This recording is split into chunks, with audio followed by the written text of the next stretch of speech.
अस्सलाम वालेकुम।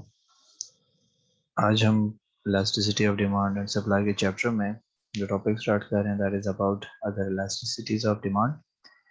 प्रीवियसली हमने देखा था कि प्राइस इलास्टिसिटी ऑफ डिमांड किस तरीके से इफेक्ट करता है, कैसे हमें पता चलता है कि ये डिमांड इलास्टिक है, इनइलास्टिक है या यूनिटरी है। आज हम देखेंगे अदर फैक्टर्स को जो अदर दैन प्राइस हैं, उनकी सेंसिटिविटी देखेंगे कि डिमांड के ऊपर क्या इम्पैक्ट पड़ता है। तो इसलिए कहता है कि it is not just a product sensitivity to its own price, which will be of importance when it comes to economic analysis. The relationship of quantity of a product demanded to changes in other variables can also offer insight about its characteristics. जैसे हम जो है ना demand की बात करते हैं, तो डिमांड में हम कहते हैं कि अगर हमारे पास प्राइस में चेंज आ रहा है तो उसकी वजह से डिमांड और सप्लाई में जो फर्क नजर आता है तो हम उसको एक्सपेंशन और कंट्रैक्शन में कहते हैं। लेकिन जहाँ पे हम कहते हैं कि उसको भी प्राइस को भी हम कांस्टेंट रख लेते हैं और अदर फैक्टर्स के जरिए से हम देखते हैं, इनकम हो गया, टेस्ट हो गया, इन चीज़ों के जरिए से जब हम उसको मेजर करते हैं तो हम कहते हैं हमारे पास जो है ना शिफ्ट नजर आना शुरू हो जाता है। तो इसी तरीके से जब वहाँ पे हम जो है ना अदर फैक्टर्स के जरिए से शिफ्ट्स वगैरह मेजर कर रहे होते हैं, तो सारी सी बात है, फिर इसका मतलब तो यही बनता है कि अदर फैक्टर्स जो है ना वो क्या कर रहे हैं, वो भी इलास्टिसिटी मेजर हो सकती है उनकी, कि उनकी वजह से कितना इम्पैक्ट आ रहा है। अगर इनकम चेंज हो जाती है तो उसकी वजह से क्या इफेक्ट पड़ रहा है, टेस्ट चेंज हो गया तो उसकी वजह से क्या इफेक्ट पड़ता है, ट्रेंड चेंज हो गया। तो ये फैक्टर्स भी हमारे पास जो है ना क्या कह रहे हैं, चेंज का सोर्स बन रहे हैं। तो ये कितना चेंज इनकी वजह से आ रहा है इसको मेजर करना जो है ना हम यहाँ पे करेंगे कि जो है ना ये जो अदर वेरिएबल्स हैं किस तरीके से इसमें चेंज का सोर्स बनते हैं। तो पहली चीज हमारे पास आ जाती है, the most important is that is about income elasticity of demand, कि इनकम की वजह से क्या इफेक्ट पड़ता है, कितना इलास्टिसिटी क्रिएट होती है। हम कह सकते हैं कि नहीं कि हमारे पास जो है ना इनकम की वजह से इफेक्ट आ रहा है कि नहीं आ रहा। अगर इनकम की वजह से इफेक्ट नहीं आ रहा तो सेम वही कंडीशंस हमारे पास यहाँ पे भी अप्लाई होंगी जो हम नॉर्मली कहते हैं कि हमारे पास जो है ना डिमांड या सप्लाई इलास्टिक है या नहीं है elastic.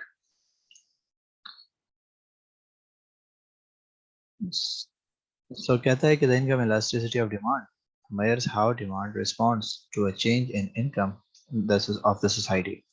In contrast with price elasticity of demand, the income elasticity of demand is positive for normal goods, whereas is negative for inferior goods. In other words, income elasticity of demand measures the degree to which consumer responds to a change in their income by buying more or less of commodity. जैसे हमने different types of जो है ना पढ़े थे कि हमारे पास जो है ना गुड्स कौन कौन से किस्म के होते हैं, तो कहता है कि अगर हम इस चीज़ को देखना चाहते हैं कि इनकम की वजह से जितना चेंज आया हमारे पास, ठीक है कि हमारे पास लोगों की जो है ना इनकम चेंज हो गई, पहले कम अर्न कर रहे थे या ज़्यादा हो गई या ज़्यादा अर्न कर रहे थे अब रिड्यूस हो गई, तो उसकी वजह से जो इम्पैक्ट नज़र आते हैं हम उसके रिस्पॉन्सिवनेस को चेक करेंगे और कहते हैं कि जहाँ पे हमारे पास जो है ना नॉर्मल गुड्स होंगे तो उसके लिए हमारे पास जो है ना इलास्टिसिटी वो पॉजिटिव होगी। लेकिन जहाँ पे इंफीरियर गुड्स होंगे वहाँ पे हमारे पास इलास्टिसिटी नेगेटिव होगी, क्योंकि हमने क्या कहा था कि इंफीरियर गुड्स से जो है ना लोग मूव होना शुरू हो जाते हैं, उनकी जो है ना मजबूरी में वो चीज़ एक्सेप्ट करते हैं, जैसे बस वगैरह में आना जाना। तो अब जैसे ही उसकी इनकम इंप्रूव हो जाएगी वो बस से जो है छोड़ के क्या कर देगा, टैक्सी वगैरह की तरफ आना शुरू हो जाएगा। मजीद इनकम बढ़ेगी, वो टैक्सी को छोड़ के अपनी गाड़ी की तरफ जाएगा। तो ये इस तरीके से मूवमेंट चलती रहती है। या फिर हमारे पास जो है लग्जरी आइटम्स वगैरह को देखें तो उसके ऊपर थोड़ा सा भी डिस्काउंट वगैरह लग जाता है तो लोग ज्यादातर जो है ना उसकी तरफ आना शुरू हो जाते हैं, या लोगों की इनकम बढ़ना शुरू हो जाती है तो उनका जो है ना लाइफस्टाइल चेंज होना शुरू हो जाता है। तो सेम फार्मूला हमारे पास यहाँ पे भी है कि जब हम जैसे प्राइस के लिए मेजर करते थे, सेम एज इट इज जो है ना हम यहाँ पे क्वांटिटी डिमांड और प्राइस चेंज जो है ना परसेंटेज चेंज इनकम के लिए मेजर करेंगे कि percentage change in quantity demand divided by percentage change in income. So क्या हो जाएगा हमारे पास, क्वांटिटी डिमांड में चेंज के लिए change in demand divided by D, ठीक है, परसेंटेज या change in income divided by I. So कहता है कि फॉर नॉर्मल गुड सिचुएशन क्या होगी, कहता है कि those goods for which consumer buy more quantity of their income increases. For such goods, the income elasticity coefficient is positive. Normal goods are also categorized as superior or luxury goods. Although quantity demanded for normal goods always rises as income of the consumer increases, but it rises more than proportionally with income for superior goods as compared to necessities. ठीक है कि जैसे कुछ items होते हैं जहाँ पे हमारे पास जो है ना उनके लिए लोगों की इनकम बढ़ना शुरू हो जाए तो वो उसको ज़्यादा से ज़्यादा परचेज करना शुरू कर देते हैं, उनकी अफोर्डेबिलिटी में वो चीज़ें आना शुरू हो जाती है। तो सोसाइटी की हम जो है ना उसका जिक्र कर रहे हैं इनकम का, तो सोसाइटी में जैसे जैसे लोगों की जो है ना इनकम चेंज होती जाएगी वैसे वैसे जो है ना हमारे पास ये ट्रेंड भी चेंज होता जाएगा और लोग ज़्यादा से ज़्यादा उसको परचेज करना शुरू कर देंगे। जैसे एग्जांपल दिया कहता है कि income elasticity of demand for luxury cars may be relatively elastic, but in case of basic necessities, it is always inelastic. ठीक है, लग्जरी आइटम्स में, कार्स में, तो जैसे उनका इनकम लेवल बेहतर होता जाएगा, वो जो है ना मूव होकर दूसरी गाड़ी की तरफ जाना शुरू कर देंगे, लग्जरी कार्स की तरफ जाना शुरू कर देंगे। ठीक है, सो मेहरान बेच के जो है ना कोई करोड़ और उसकी तरफ मूव होना शुरू हो जाएंगे। लेकिन जहाँ पे हम देख लें नेसेसिटीज है, तो नेसेसिटीज के लिए जो है ना ये चीज़ है इलास्टिक है, क्योंकि वो उसको नहीं छोड़ सकती, जरूरत है उसकी, वो जरूरत के साथ चलता रहेगा, और वो जरूरत से ज्यादा भी उसको परचेज नहीं करेगा। जैसे हमने सॉल्ट की एग्जांपल ली थी, अब सॉल्ट जितनी जरूरत है वो उतना ही परचेज करे, उससे ज्यादा वो क्यों परचेज करे। इसी तरीके से अगर हमारे पास जो है ना टी है, तो टी को वो ज्यादा क्यों कंज्यूम करेगा। रोटी है तो रोटी को ज्यादा कंज्यूम क्यों करेगा, कि इनकम बढ़ गई है तो वो ज्यादा रोटी खाना शुरू हो जाए। सो वो चीजें जो है ना वहाँ पे हमारे पास इनइलास्टिक आती है। लेकिन जब हम उसको लग्जरी वाइज देखें, तो वो जो हमारे पास एक आम ढाबे पे जो है ना चाय वगैरह पीता था, उससे मूव होके वो क्या हो जाएगा, इंफीरियर से निकल के वो जो है ना सुपीरियर की तरफ आना शुरू हो जाएगा। इस तरीके से इन्फीरियर गुड्स, हमने कहा कि those goods for which consumers buy relatively less quantity और less attractive as they switch over to other superior goods. Income elasticity coefficient is negative for inferior goods. The quantity demand increases with increase in income of the consumers. ठीक है, कि जैसे हमने कहा कि हमारे पास जो है ना सुपीरियर जो इंफीरियर गुड्स आ जाते हैं, वहाँ के लिए हमारे पास जो है ना हमेशा जो है ना कोफिशिएंट हमारे पास नेगेटिव आएगा। जहाँ पे हमारे पास नेगेटिव कोफिशिएंट आएगा, it means that is inferior goods. जहाँ पे पॉजिटिव आएगा, इट मींस हमारे पास क्या है, हमारे पास नॉर्मल गुड्स है, और उसका इम्पैक्ट जो है ना बहुत ज्यादा उसके ऊपर नजर आना शुरू हो चुका है। तो जैसे हमारे पास कहता है कि इनएक्सपेंसिव हमारे पास फूड्स हो गए, फ्रोजन फूड हो गया, ठीक है, लॉन्ग रूट बस टिकट्स वगैरह हो गए, रिकंडीशन कार होगी, ये सारी की सारी क्या है, मजबूरी में लोग ले रहे होते हैं। जैसे उनका इनकम लेवल बेहतर होना शुरू हो जाएगा, वो क्या कर देंगे, उससे स्विच होकर जो है ना न्यू गाड़ी की तरफ में जाना शुरू हो जाएंगे, बस को जो है ना छोड़ के जो है ना टैक्सी की तरफ आना शुरू हो जाएंगे। तो ये क्या है कि हमारे पास नॉर्मल गुड्स और इंफीरियर गुड्स के लिए जो है ना हमें डिफरेंशिएट करता है। तो पेपर के पॉइंट ऑफ व्यू से जो इंपॉर्टेंट चीज़ है हमारे पास वो ये है कि हम इसको अंडरस्टैंड करें कि नॉर्मल गुड्स के लिए सिचुएशन क्या होगी, कोएफिशिएंट पॉजिटिव आएगा, नेगेटिव आएगा। ठीक है, फिर इस तरीके से इंफीरियर के लिए हमारे पास जो है ना इसका कोएफिशिएंट नेगेटिव आएगा, जो है ना या पॉजिटिव आएगा। फिर क्यों आएगा, ठीक है, तो हमारे पास जो है ना उसकी लेस अट्रैक्टिव हो जाती है चीज़, या फिर हमारे पास जो है ना उसकी क्वांटिटी ज़्यादा से ज़्यादा परचेज करना लोग शुरू कर देते हैं। तो इसके जरिए से हम इसको देखते हैं। और न्यूमेरिकली अगर हम देखें, तो हमारे पास एग्जांपल दी गई है, कहते हैं कि person income increases from 10,000 to 15,000। एक बंदे की इनकम जो है ना 10,000 से 15,000 हो गई है, तो उसका इफेक्ट क्या पड़ेगा, कहते हैं कि as result the demand for a product goes from 50 units to 40 units. कि जैसे उसकी इनकम बढ़ गई, उसके जो है ना डिमांड क्या होगी प्रोडक्ट के लिए, वो 50 जो है ना 50 यूनिट से 40 यूनिट्स की तरफ आ गई। अब ये कौन सा यूनिट है हमारे पास, क्या इंपैक्ट शो कर रहा है, तो हम उसको क्या करेंगे, कैलकुलेट करेंगे। सो पहले हम percentage change in quantity demand कर देंगे। चेंज इन डिमांड जो हमारे पास डी डिवाइडेड बाय डी था हमारे पास, तो हमने क्या कर दिया, हमने वो फाइंड कर लिया, -22.2% आ गया।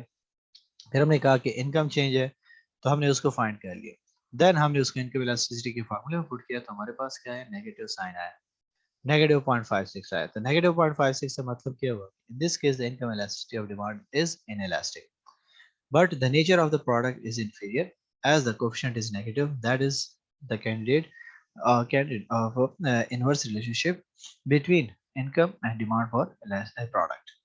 ठीक है, सो हमारे पास नेगेटिव साइन आया, तो पहले भी हमने कहा कि जहाँ पे हमारे पास कोएफिशिएंट नेगेटिव आएगा, वो किसका आएगा, वो हमारे पास इंफीरियर गुड्स के लिए आएगा। ठीक है, तो ये जो हमारे पास यहाँ पे प्रोडक्ट था, ये इंफीरियर था, इस वजह से क्या हुआ कि आपके पास जो है ना जब प्राइस इंक्रीज हुई, तो उसकी डिमांड हमारे पास डिक्रीज हो गई थी।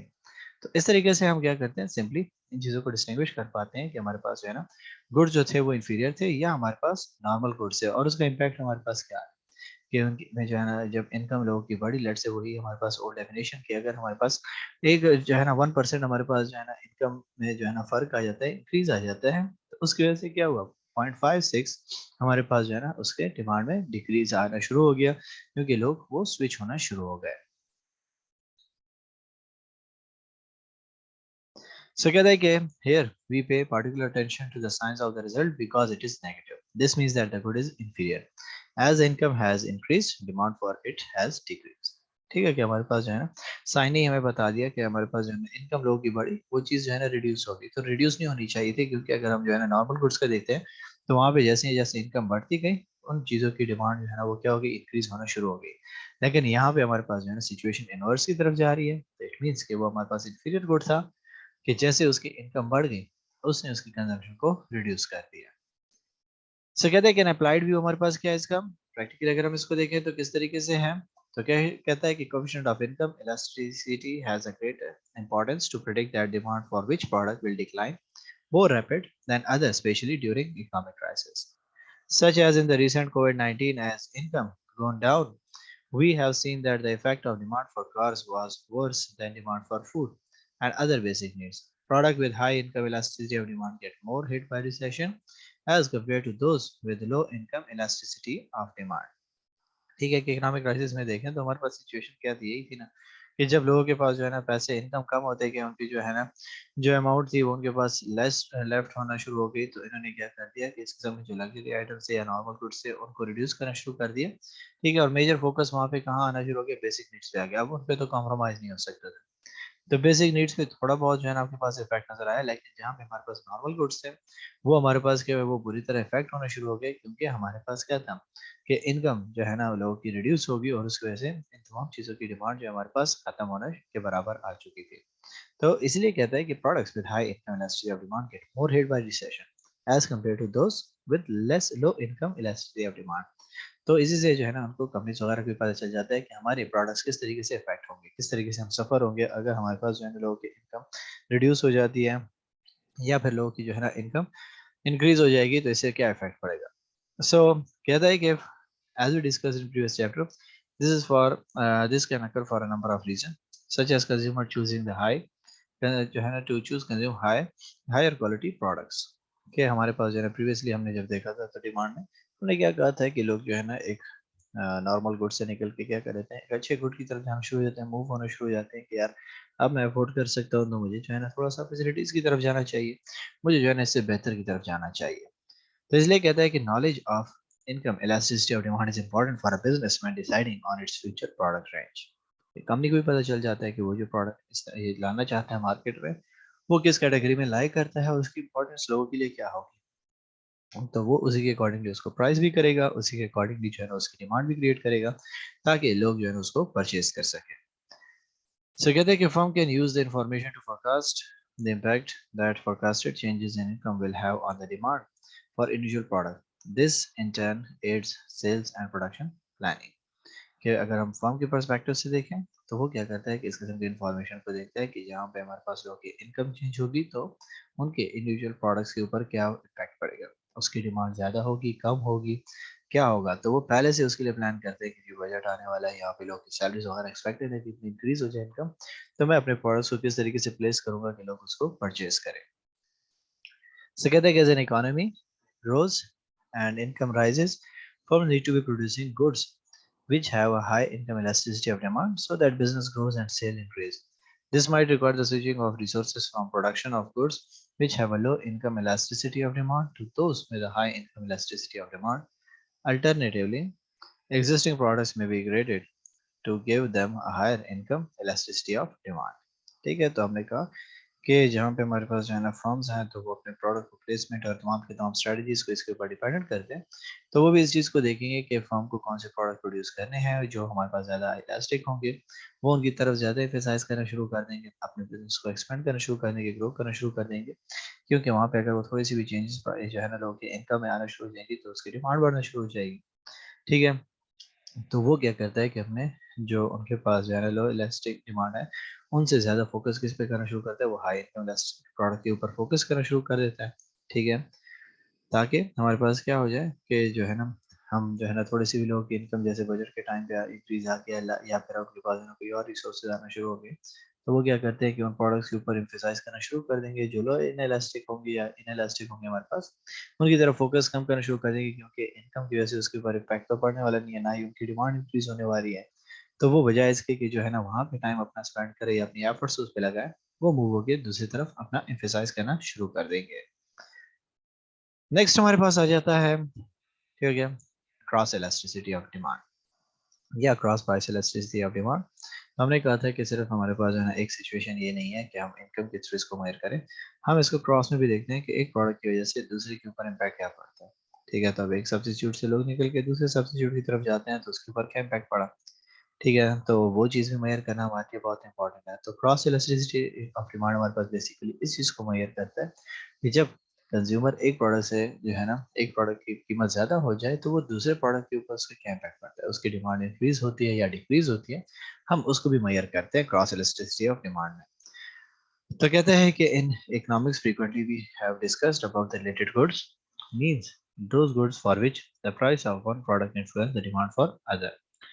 In our day-to-day life, it is simply observed that the price of one commodity has great impact on the sales of some other products. A layman remains unable to understand this matter. कि अगर हम normally देखें तो क्या होता है कि एक चीज़ महंगी हो जाए तो लोग स्विच होकर दूसरे की तरफ जाना शुरू हो जाते हैं, तो दूसरे की डिमांड बढ़ना शुरू हो जाती है। फिर जब उसके ऊपर लोड आना शुरू हो जाता है तो फिर जो है ना वो दूसरे की तरफ मूव होना शुरू हो जाता है, तो वो स्विचिंग्स हमारे पास चलती रहती हैं। तो वो स्विचिंग बेसिकली क्यों चल रही होती है, वो इसलिए चल रही होती है क्योंकि या जो है ना वो हमारे पास सब्स्टिट्यूट होते हैं, या फिर हमारे पास जो है ना वो क्या होते हैं, कम्प्लीमेंट्री होते हैं कि एक चीज़ महंगी हो जाए तो वो दूसरी चीज़ भी उसके साथ जो है ना महंगी होना शुरू हो जाती है, तो वो जो है ना उस प्रोडक्ट को छोड़ देते हैं या उसकी कंजम्पशन रिड्यूस हो जाती है, या फिर हमारे पास जो है ना क्या होना शुरू हो जाता है कि वो जो है ना दूसरे प्रोडक्ट की तरफ मूव हो जाते हैं, सब्स्टिट्यूट की तरफ चले जाते हैं और उस प्रोडक्ट की डिमांड रिड्यूस हो जाती है।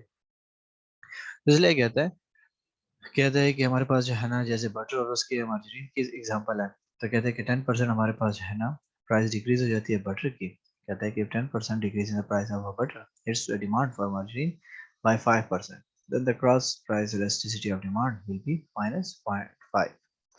On the other hand, if the 10% increase in the price of the petroleum products will hit to demand for cars by 20%, then the cross price elasticity of demand will be plus 2.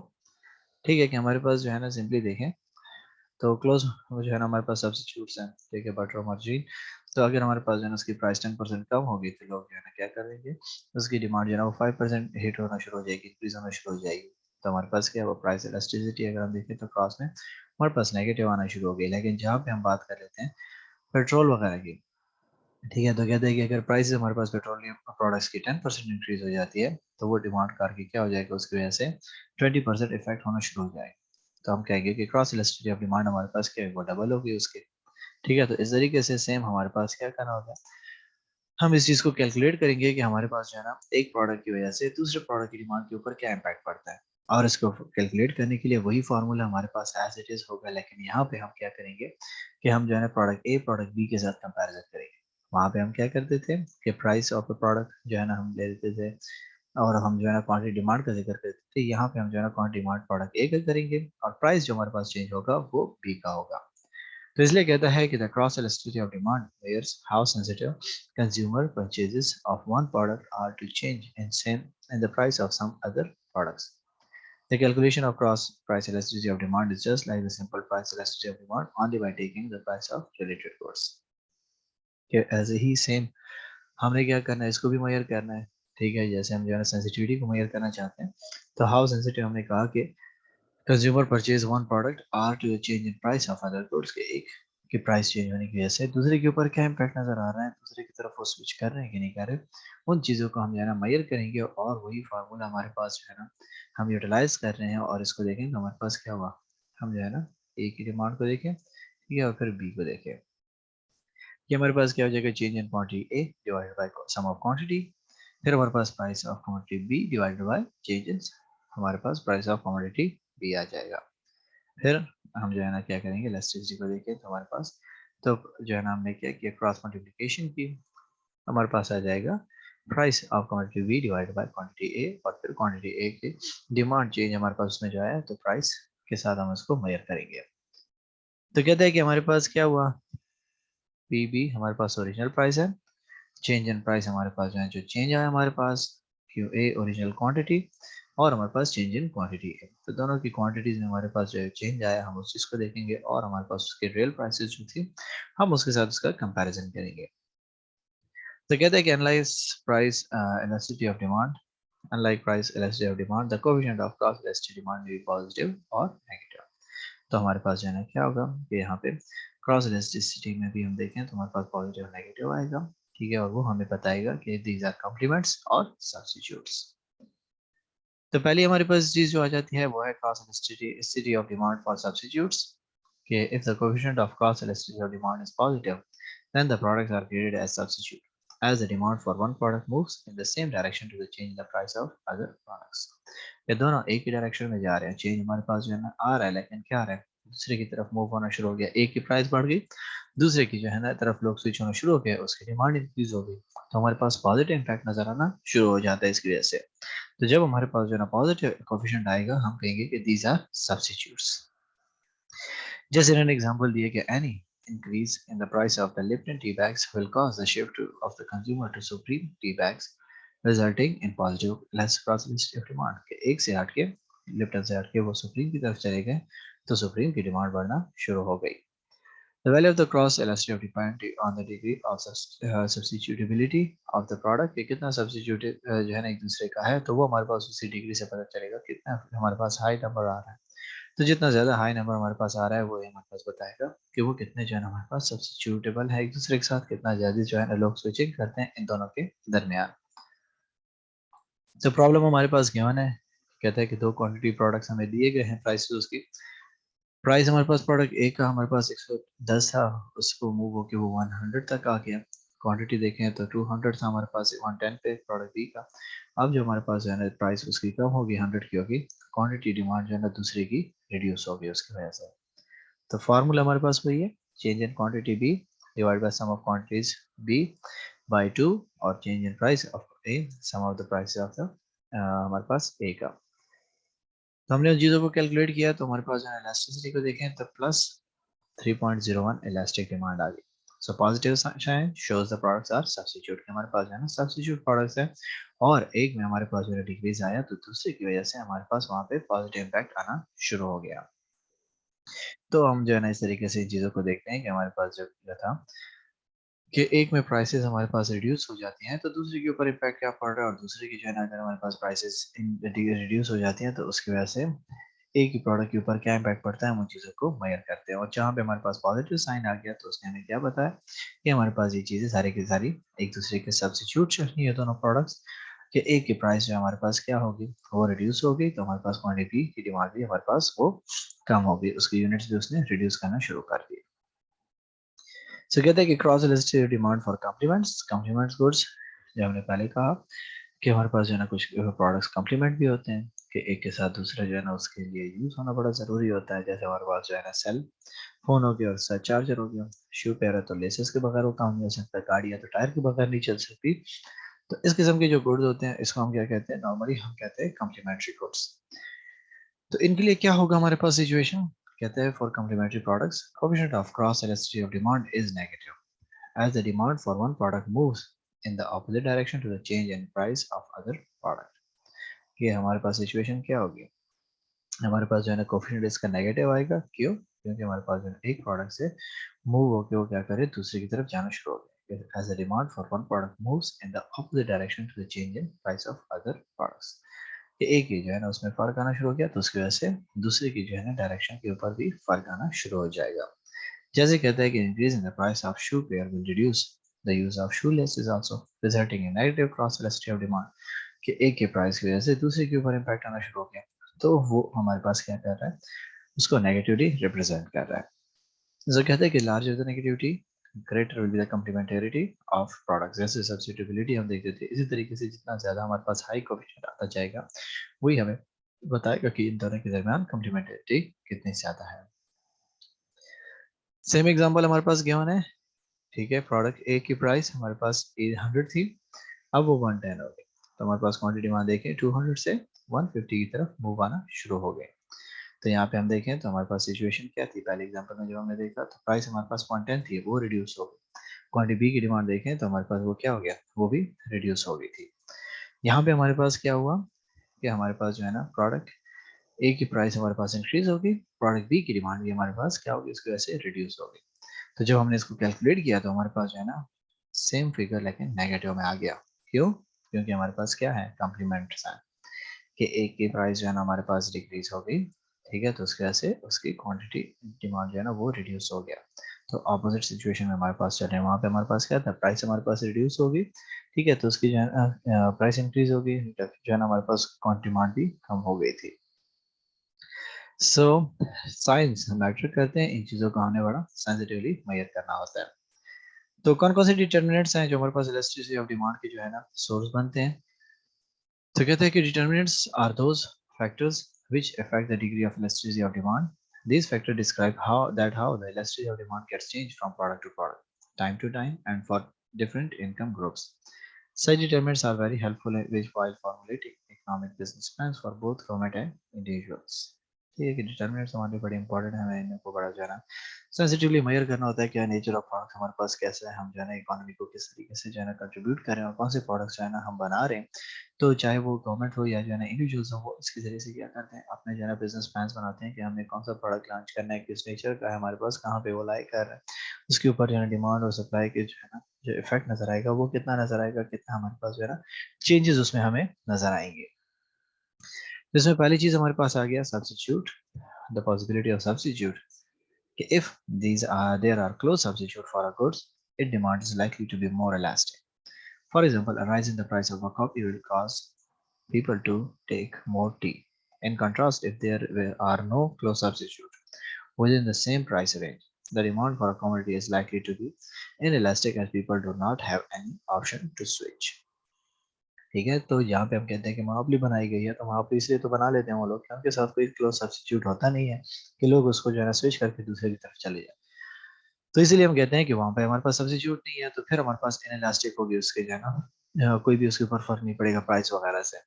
लेकिन जहाँ पे हमारे पास close substitute है जैसे coffee और T का इन्होंने example दिया है, तो फिर एक से मूव होकर दूसरे की तरफ लोग आना शुरू हो जाएंगे, तो वो वहां से फैसिलिटेट हो सकते हैं, अकोमोडेट हो सकते हैं। सेकंड हमारे पास है the case of complementary goods, जैसे अभी हमने देखा कि कम्प्लीमेंट्री गुड्स की सिचुएशन क्या होती है। कहते हैं कि as we know that complementary goods are those which are being used jointly or which are complement of each other, such as bread and butter, TV set and electricity, shoe pair and laces, etc. In such cases, the price of one product increases, its demand become inelastic as the price of its complement increases. ठीक है कि हमारे पास जो है ना joint होते हैं एक दूसरे के साथ, एक दूसरे के बगैर वो जो है इनकम्प्लीट होते हैं, तो इसलिए जहाँ पे हमारे पास एक में चेंज आएगा वो दूसरे के ऊपर चेंज क्रिएट करेगा। जैसे टीवी ए साइड है तो इलेक्ट्रिसिटी है, जब इलेक्ट्रिसिटी नहीं होगी आपके मुल्क में तो टीवी साइड लोग क्या करेंगे। ठीक है, फिर इस तरीके से शू पेयर है तो वो अगर महंगे हो जाएंगे तो लेसेस जो है ना कौन खरीदेगा, उसकी डिमांड कम होगी उसकी वजह से, तो उसकी जरूरत भी कम हो जाएगी। ठीक है, कार्स महंगे हो गए तो टायर जो है ना हमारे पास क्या हो जाएगी, उसके ऊपर भी इम्पैक्ट आना शुरू हो जाएगा। तो ये हमारे पास जो है ना जॉइंटली हमारे पास चल रहे होते हैं। तो हमने इन चीज़ों को भी देखना होता है कि अगर हमारे पास क्या होता है कि हमारे पास जो है ना एक प्रोडक्ट की जो है ना डिक्रीज हो जाती है डिमांड, ठीक है, या प्राइस हमारे पास कम हो जाती है, तो उसकी डिमांड क्या हो जाएगी, इन इलास्टिक होना शुरू हो जाएगी, क्योंकि हमारे पास क्या हो गया कि तो उनकी जो है ना कॉम्प्लीमेंट की प्राइस इंक्रीज हो गई थी, तो वो जो है ना इसको नेगेटिव इफेक्ट करना शुरू कर देता है। थर्ड हमने कहा नेसेसिटीज और लग्जरीज के demand for necessities in is in elastic While for luxuries it is relatively elastic, क्योंकि जरूरत को तो हम छोड़ नहीं सकते, हम तो उससे मूव नहीं हो सकते। लेकिन जहाँ पे लग्जरी आइटम्स है तो हमने कहा कि जैसे जैसे इनकम और जो है ना प्राइसेस उसकी कम होती जाएंगी, लोग एक से मूव होकर दूसरी की तरफ जाना शुरू हो जाएंगे, वो लग्जरी आइटम्स की तरफ आना शुरू हो जाते हैं। तो जैसे हमने कहा कि साल्ट की एग्जाम्पल दी है, तो हमने पहले भी कहा था कि साल्ट की अगर कीमत कम भी हो जाती है तो कोई अपने पास स्टॉक आउट करना शुरू करना नहीं कर देगा कि मैं जो है ना बोरियों वगैरह अपने पास रखना शुरू कर दूं। लेकिन जहाँ पे हम जो है ना बात कर लेते हैं कि लग्जरीज है हमारे पास, ठीक है, कार्स वगैरह हो जाती है, इस किस्म की चीजें।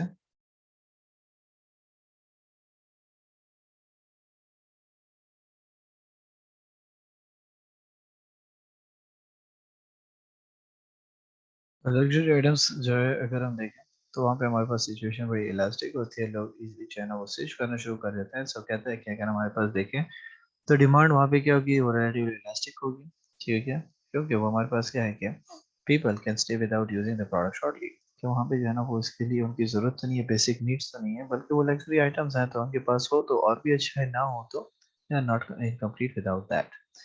थर्ड हमारे पास habit of brand loyalty matter करता है। पहले भी हमने कहा था कि degree of brand loyalty is another important determinant of degree of elasticity of demand. People में used to buy used to of buying a particular good or brand of a product and may be unwilling to change even if price increases. Demand will be inelastic for such cases. Popular examples are tobacco, TV shows, hand wash, etc. कि अगर एक बंदा जो है ना एक product के साथ लॉयल है, वो जो है ना उस प्रोडक्ट को जो है ना फ्रीक्वेंटली इस्तेमाल करता है और वो दूसरे प्रोडक्ट को प्रेफर नहीं करता है, प्रायोरिटी उसकी एक ही प्रोडक्ट रहती है, तो फिर चाहे उसके प्राइस हमारे पास जो है इंक्रीज हो जाए, वो जो है ना प्रोडक्ट से स्विच नहीं करेगा। ठीक है, तो जहाँ पे हमारे पास वो स्विचिंग नहीं कर रहा, प्राइसेस इंक्रीज हो रही है, तो यहाँ पे हमारे पास सिचुएशन क्या हो जाएगी, डिमांड उसकी इनएलास्टिक होना शुरू हो जाएगी। जैसे हमारे पास जो है टोबैको की कंपनी है, तो अगर एक बंदा एक सिगरेट उसका जो है ना यूज कर रहा है, तो उसकी प्राइस बढ़ जाए तो वो स्विच नहीं करेगा। टीवी शोज है, तो अगर हमारे पास जो है एक टीवी शो देख रहा है फ्रीक्वेंटली, तो वो उससे स्विच नहीं होगा। ठीक है, तो इस किस्म की जो हमारे पास जो है ना लॉयल्टी का जिक्र जहाँ पे आ जाता है, तो वहाँ पे हमारे पास डिमांड क्या हो जाती है, इनएलास्टिक हो जाती है, क्योंकि लोग जो है ना प्राइस इंक्रीज के बावजूद भी उसको छोड़ते नहीं है। नेक्स्ट हमारे पास आता है प्रोपोर्शन ऑफ इनकम स्पेंट, कितने अमाउंट ऑफ इनकम आप उस चीज पे स्पेंड कर रहे हो। अगर आप ज्यादा इनकम में स्पेंड कर रहे हो, तो फिर तो आपके पास जो है ना इफेक्ट ज्यादा आएगा। अगर कम कर रहे हो, तो फिर आप जो है ना देखोगे कि यार मेरा तो इसके ऊपर इतना कोई इम्पैक्ट नहीं आ रहा, तो वो जो है ना आप उसको इतना बॉदर नहीं करोगे। तो इसलिए कहता है कि the smaller the proportion of total income spent on commodity, the more inelastic there will be demand for it. For example, a rise in the price of tomato ketchup will not stop people buying it because it is less frequently purchased. And it does not account for a great deal of a person total expenditure। कि अगर हम देखें तो थोड़ा सा tomato ketchup पे आप amount spend करें, तो फिर अगर उसके प्राइस में फर्क आ जाएगा 2 रुपए 3 रुपए, तो आप इतना बॉदर नहीं करोगे कि यार इसके लिए आप जाना टोटली उस प्रोडक्ट को छोड़ दो। लेकिन जहाँ पे आप ज्यादा अमाउंट उसके ऊपर प्रोडक्ट के ऊपर स्पेंड करोगे, तो वहाँ पे फिर आपको जाना इफेक्ट ज्यादा नजर आना शुरू हो जाएगा। आप वहाँ पे फिर देखोगे कि मेरे पास कोई और अल्टरनेटिव है कि नहीं है जहाँ पे मैं सेविंग कर सकूँ। लास्ट में हमारे पास आ जाता है टाइम पीरियड। कहते हैं कि the longer time period involved, the greater the elasticity of demand is likely to be. This is because it takes time to adjust to a change in price. Suppose if the price of a product increases, people need some time to switch or experiment with new product, whether it is that is compatible or not. People may not decrease the demand immediately as the price of product under consideration increases. For example, if the price of chicken increases by 10%, consumers will not decrease their spending for chicken immediately, as they will wait to switch over other form of meat gradually। कि हमारे पास जो है ना फिर उसके prices में फर्क आना शुरू हो जाता है। तो ऐसे नहीं होता कि जी उसी दिन जो है ना सारे के सारे उस चीज़ों को इस्तेमाल करना छोड़ दें, बल्कि वो क्या करेंगे, एक्सपेरिमेंट करेंगे, दूसरे प्रोडक्ट को टेस्ट करेंगे, फिर उसके बाद जो है ना वो स्विचिंग करेंगे। ठीक है, जैसे अगर हम देख लें तो हमारे पास जो है ना, हाँ, सोलर प्लेट्स वगैरह का सिस्टम है। तो अब जो है ना एक बंदा जो है ना वो ऐसा कभी नहीं करेगा कि सोलर प्लेट्स उसने इंस्टॉल कर दिया और डायरेक्टली जो है ना वो और उसको कट ऑफ कर दे। पहले उसको एक्सपेरिमेंट करेगा, देखेगा कि जी प्रॉपरली जो है ना यूटिलाइज हो रहा है, कैपेसिटी सही है, उसकी वोल्टेज वगैरह ठीक आ रही है, और वो जो है ना उसको बेनिफिट दे रहा है कि नहीं दे रहा। जब उस चीज़ को वो एनालाइज कर लेगा, फिर उसके बाद अगर वो उसके बेनिफिशियल हुआ तो दूसरे को छोड़ देगा वापडा को। अगर उसके लिए बेनिफिशियल ना हुआ, तो वो क्या करेगा, कंटिन्यू रखेगा उस चीज़ को। तो टाइम भी मैटर करता है कि कितना टाइम फ्रेम के अंदर जो है ना उस बंदे को वो चीज़ को देखता है, उसको जो है ना एक्सपेरिमेंट करता है, और वो जो है ना अगर सक्सेसफुल हो जाता है तो स्विचिंग हो जाती है, एक्सपेरिमेंट नाकाम हो जाता है तो वो अपने प्रोडक्ट के साथ ही कनेक्टेड रहता है। लास्ट हम देखते हैं कि एप्लीकेशन या इंपॉर्टेंस क्या है हमारे पास इलास्टिसिटी ऑफ डिमांड की। तो पहली चीज़ हमने कहा कि बहुत ही इंपॉर्टेंट है हमारे लिए, ठीक है, कि हम इसके जरिए से क्या करते हैं, प्राइस को डिटरमाइन करते हैं। कि हमें बताता है कि हमारे पास जो है ना अगर इलास्टिक है तो क्या होगा, इन इलास्टिक है तो हमें किसकी तरफ जाना होगा। तो कहते हैं in case of products having relatively elastic demand, the price will not be so high. Otherwise, consumer will not consume more of these products. If the price would be high, the consumer would go for the substitute. However, in the case of inelastic demand, the price of these products will products may be quite high because these goods are usually necessaries. ठीक है, कि अगर हम देखें तो price determination की जब हम जिक्र करते हैं, तो अगर प्रोडक्ट हमारे पास रिलेटिवली इलास्टिक है, तो फिर तो हमारे पास क्या होगा, हम उसकी प्राइस हाई नहीं करेंगे। क्यों नहीं करेंगे, क्योंकि लोग उसको स्विच कर छोड़ देंगे, उसको इस्तेमाल ही नहीं करेंगे। ठीक है, तो वहाँ पे हमारे पास क्या हो जाएगा, हम अपने प्राइसेस को एक ऑप्टिमम लेवल पे ले जाने की कोशिश करेंगे। और अगर हमारे पास प्राइसेस उसकी बढ़ती गई, तो वो जो है ना स्विच कर जाएंगे, सब्स्टिट्यूट की तरफ चले जाएंगे, क्योंकि वो जो है ना क्या कर रहे थे, वो चीज़ सस्ती थी तो इस वजह से इस्तेमाल कर रहे थे। जैसे लेट्स से अगर हम देखें तो पेट्रोल अगर जो है ना 160 का है, तो हाई ऑक्टेन अगर हमारे पास जो है ना 150 का है, तो लोग उसको परचेज करते रहेंगे। लेकिन जैसे ही हमारे पास हाई ऑक्टेन उससे महंगा हो जाएगा, वो वापस अपने पेट्रोल की तरफ स्टिक हो जाएंगे। तो क्या है कि वो जो है ना अगर सब्स्टिट्यूट है, तो वो डायरेक्टली मूव हो जाएंगे। तो प्राइस यहाँ पे बड़ी सेंसिटिव है। अपने प्रोडक्ट्स को हमें देखना होता है कि हमारे पास प्रोडक्ट्स जो है सेंसिटिव है कि नहीं है, इलास्टिक है कि नहीं है। और जहाँ पे हमारे पास इनइलास्टिक होगा, तो वहाँ पे हमारे पास क्या होंगे, प्रोडक्ट की प्राइसेस ज़्यादा होंगी, क्योंकि वो कुछ हमारे पास जो है ना हो सकते हैं कि वो नेसेसिटीज़ में भी शामिल हो। तो इस वजह से हम क्या कर रहे हैं कि उन चीज़ों की डिमांड के ऊपर भी तो फ़र्क नहीं पड़ रहा। तो जब डिमांड के ऊपर फ़र्क नहीं पड़ा, तो इसका मतलब क्या हुआ कि यार बेसिकली द नेसेसिटीज़, जो लोग जो है ना प्राइस इंक्रीज की वजह से भी उसके ऊपर कोई इम्पैक्ट नजर नहीं आ रहा हमें। सेकंड हम कहते हैं कि फॉर फाइनेंस मिनिस्टर टैक्सेशन के लिए इंपॉर्टेंट है। Elasticity of demand also helps government to tax different commodities. If authorities increases taxes on a good with inelastic demand such as tobacco, electricity, luxury cars or luxury apartments, etc., demand will remain the same to some extent and increase in the tax revenue. However, if they tax a good with an elastic demand, this may cause demand to decrease to a great extent and tax revenue will be less than before. ठीक है, क्योंकि वो तो inelastic है, तो हमने कहा कि ऑलमोस्ट वो नेसेसिटीज बन चुकी है या हैबिट बन चुकी है, हैबिचुअली वो जो है इन चीज़ों को परचेज कर रहे हैं।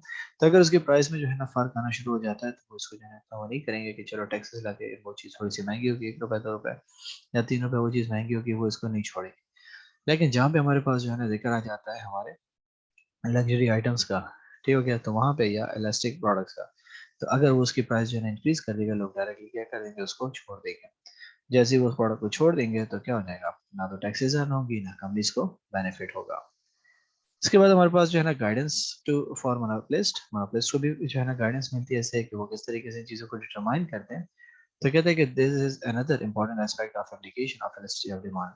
In the case of inelastic goods, price will be high and it will be sold in a smaller quantity as the monopolist know that the consumer will buy the product at any price as demand is inelastic. In case of the market demand for elastic goods, price will be kept low intentionally to retain the maximum buyers with the products and demand for goods is stimulated through some other activities such as promos, exhibition or advertisement.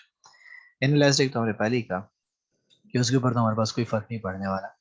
ठीक है, लोग उसी तरीके से उसको use करेंगे, तो अगर वो जो है ना उसकी प्राइसेस हाई कर देता है मोनोपोलिस्ट, ठीक है, तो लोग स्टिल उसको परचेज करेंगे, वो जो है ना उससे मूव नहीं हो सकते क्योंकि उनके पास कोई और ऑप्शन है ही नहीं। लेकिन जहाँ पे इलास्टिक है तो फिर वहाँ पे जो है प्राइसेस उसको जो है ना कम रखनी पड़ेंगी, उसको जो है ना ज़्यादा से ज़्यादा कस्टमर को अट्रैक्ट करना होगा। ठीक है, तो उसके लिए वो प्रमोशनल जो है ना एक्टिविटीज़ करेंगे, एडवर्टाइजमेंट और इन चीज़ों के ऊपर फोकस करेंगे ताकि लोग ज़्यादा से ज़्यादा आएँ उस चीज़ को परचेज करें और उनकी जो है ना बेनिफिट इंक्रीज हो सके, वो मैक्सिमम प्रॉफिट गेन कर सके। इसी तरीके से अगर हम इसको देखें तो फेयर्स भी इसी के थ्रू डिटरमाइन होती हैं। ठीक है, कि हमारे पास जो है ना फेयर्स वगैरह कितने होने चाहिए। तो कहता है कि for those means of transportation whose demand is elastic such as buses, taxis, etc. The fare has to be low as these are the main source of transportation on land. Therefore, if price on transport were increased, there would be some substitute like railways, Uber, etc. However, for inelastic transport such as airways, the fare is quite high as there is no other alternative for a person to get to one place from another as quickly as by air. ठीक है, तो जहाँ पे हम देख रहे हैं taxi वगैरह की है तो टैक्सी महंगी हो जाएगी तो लोग ऊबर की तरफ मूव हो जाएंगे कि यार इससे बेहतर है कि सेफ एंड सिक्योर एक अच्छी जो है ना हम सवारी में जा सकते हैं, तो वो क्या करेंगे कि करीम और ऊबर की तरफ एम्फेसाइज इंक्रीज करेंगे। लेकिन जहाँ पे हमारे पास जो है ना रेलवे और एयरवेज को देखें तो वो तो हमारे पास एक फास्ट जो है ना चैनल है एक कंट्री से दूसरी जगह जाने के लिए, तो उसका कोई अल्टरनेट हमारे पास है नहीं। तो जहाँ पे हमारे पास अल्टरनेट नहीं है तो उसके जो है ना फेयर्स भी आप देख लो तो बाकी चीज़ से ज़्यादा है। ठीक है, लेकिन जहाँ पे हमारे पास अल्टरनेट सब्स्टिट्यूट्स मौजूद हैं तो वहाँ पे उनके फेयर्स वो जो है ना लिमिट रखते हैं, इतने ज़्यादा नहीं रखते ताकि लोग स्विच करके दूसरे की तरफ मूव ना हो। नंबर फिफ्थ हमारे पास कहता है कि for balance of trade and payments, कहता है कि for if the demand for a product in the international market is elastic, export earning will remain low and the balance of trade will remain unfavorable for the country. To make it favorable, a country always desire to make the demand for its products inelastic in the international market, which will allow it to raise the price and boost its export. कि हमने क्या कहा कि international भी तो हमारे पास trading चलती है, तो ये भी तो हमारे पास जो है ना प्राइस और इससे इफेक्ट होते हैं। तो कहते हैं कि अगर हमारा प्रोडक्ट जो है इंटरनेशनल मार्केट में इलास्टिक है, ठीक है, तो एक्सपोर्ट अर्निंग हमारे पास जो है ना वो कम रह जाएगी क्योंकि बैलेंस ऑफ ट्रेड हमारे लिए फायदेमंद नहीं होगा। जहाँ भी हम जो है ना बात कर लेते हैं हमारे पास इनइलास्टिक प्रोडक्ट की, तो हमने क्या कहा कि इनइलास्टिक प्रोडक्ट्स हमारे पास क्या करें तो उनके प्राइसेस वगैरह में चेंज आ नहीं रहा, वो जो है ना उस प्रोडक्ट को परचेज करने की कोशिश करते हैं, उनकी डिजायर में शामिल है, तो फिर उनकी प्राइसेस वगैरह भी अगर इंक्रीज हो जाती है तो क्या होगा, लोग उस प्रोडक्ट को फिर भी नहीं छोड़ेंगे और हमारे जो है ना बेनिफिट्स को इंक्रीज कर देगा और हमारी जो है ना बैलेंस ऑफ ट्रेड भी बेहतर रहेगा। ठीक है, जैसे अब लेट्स से हम बात करें कि पाकिस्तान की कालीन की सनत है, तो अब कालीन वहाँ पे जो है ना कंट्रीज में यूटिलाइज हो रही है, उनकी बेसिक नीड्स हैं। ठीक है, तो फिर वो क्या करेगा कि वो उसको नहीं छोड़ेगा, चाहे उसकी प्राइस महंगी हो जाए, वो दूसरे की तरफ स्विच नहीं करेगा, वो स्टिल उसके साथ कनेक्ट रहेगा। तो जब वो इसके साथ कनेक्ट रहेगा तो इसकी वजह से क्या होगा कि जो है ना कंट्री की जो है ना जो एक्सपोर्ट्स हैं वो इंक्रीज हो जाएंगी प्राइस इंक्रीज के साथ। लास्ट में हमारे पास है decision making during economic recessions. तो ऊपर भी हमने इसके ऊपर बात की कि रिसेशन के दौरान किस तरीके से डिसीजन मेकिंग की जाती है इसके बेसिस पे। तो कहते हैं कि elasticity has a great a role for the firms to take rational decisions during recessions. Elasticity helps firms to predict that which product with what intensity will hit during recession when the income shrinks. Accordingly, the firm can change their decision to avoid their losses. ठीक है कि जहाँ पे हमारे पास recession वगैरह की situation आ जाती है तो वहाँ पे हमारे पास जो है ना इनकम और इन चीज़ों का इम्पैक्ट बहुत ज़्यादा पड़ता है हमारी डिमांड्स के ऊपर हमारे प्रोडक्ट्स के ऊपर। तो वो इनकम इलास्टिसिटी ऑफ डिमांड के ज़रिए से ज़्यादा जो है ना उसको बेहतर तरीके से मेजर कर सकता है कि वो इलास्टिक है या इनइलास्टिक है। तो इनइलास्टिक होगा तो वो जो है ना उनके प्रोडक्ट्स को इतना बैडली इफेक्ट नहीं करेगा, लेकिन अगर उनके प्रोडक्ट्स इलास्टिक हैं तो वो उसको क्या करेगा, बैडली इफेक्ट करेगा। तो वो इसके बेसिस पे क्या करेंगे, पहले से डिसीजन मेकिंग करेंगे कि वो कौन से प्रोडक्ट किस तरीके से रिटेन करेंगे, कैसे मेंटेन करेंगे, ताकि वो जो है ना रिसेशन से बच सके, वो इतना बुरी तरह उसकी इंटेंसिटी से इफेक्ट ना हो। ठीक है, सो ये हमारे पास बेसिकली इलास्टिसिटी डिमांड इलास्टिसिटी के बारे में सारी सारी डिस्कशन थी, जिसमें हमने प्राइस को देखा, हमने जो है ना क्या किया, इनकम के इफेक्ट को देखा कि अदर फैक्टर जो हमारे पास चेंज होते हैं उनका क्या इफेक्ट पड़ता है और इन चीज़ों की वजह से किस तरीके से हमारे पास चेंजेस आती है। सो यहाँ तक अगर आपका कोई क्वेश्चन है तो आप पूछ सकते हैं।